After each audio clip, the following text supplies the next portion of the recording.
And Angelo soon discovered what a sham this palace is.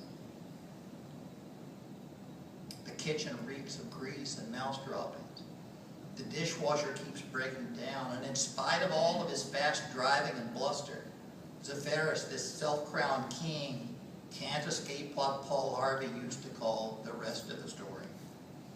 The fact that his achievements in America, like his namesakes were in 280 BC, were Pyrrhic victories.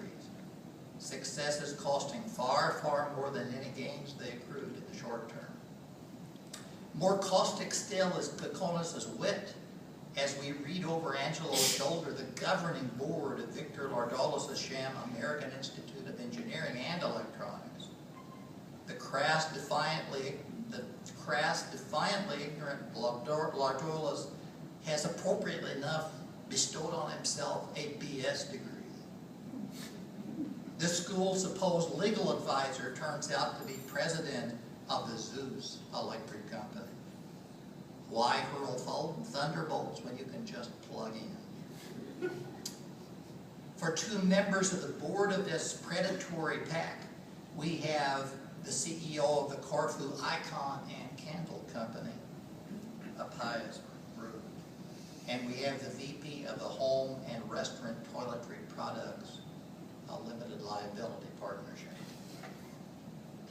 Even in the most unexpected moments, Kokonis' learning and satiric wit strike home.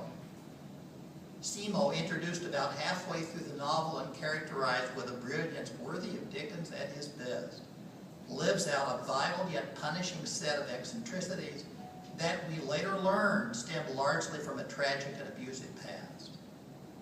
Racked by superstitious fears, yet sincerely worshipful, Simo's vital libido has been savaged by rape in her youth and deprived by the premature death of one husband and the crassness and sexual inadequacies of a second, who beat her badly when in bed with him she, a Cretan, called him a minotaur.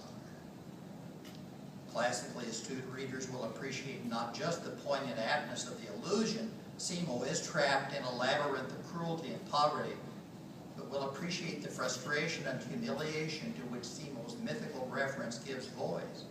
Some ancient works represented the Minotaur as having the face of a bull, but the body of a man. So, are we to categorize the erudite, often pungently witty Nicholas Kokonis as a classicist? Yes. But to stop there would be to miss much of his soul and perhaps the deepest springs of his artistic power.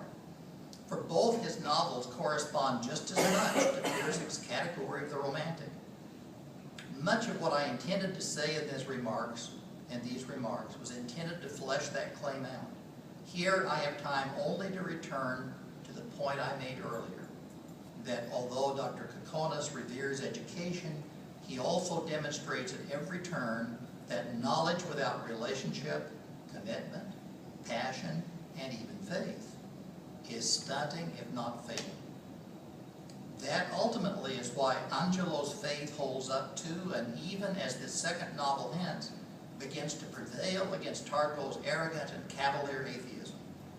Truth, both these fine novels tell us, is often bitter and is inescapable, as Zephyrus Poupos, Professor Charlock, and Victor Lardalis discover only at the cost of Pyrrhic victories.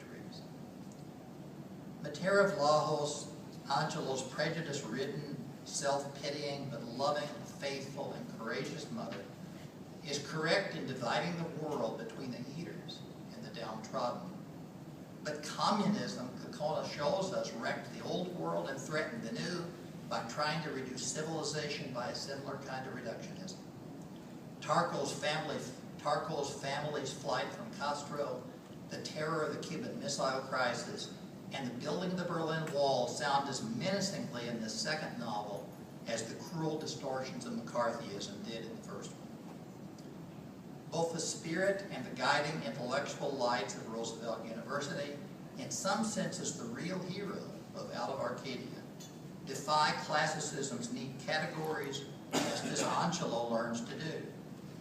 Professor New's critique of the merely analytical, Wally Franklin's positive and comprehensive humanity Professor Rolf Wild's integration of Greek learning with the modern disciplines of the social sciences all point to a more helpful and comprehensive worldview. Kokonis' genius, I believe, what is lasting and grippingly poignant in his voice, lies in a similar integrative vision that is, in the end, redemptive. If this second novel begins with the racist, ignorant spewings of Zephyrus, it closes with the eloquence of Harold Washington's Roosevelt graduation address.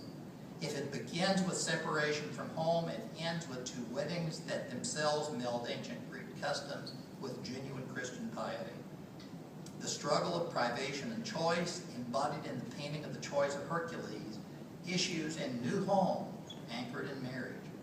Simo's garden finally flowers under Dino's cultivation, and Angelo's last words to Tarpo ring beautifully true. Wait and hope. All human will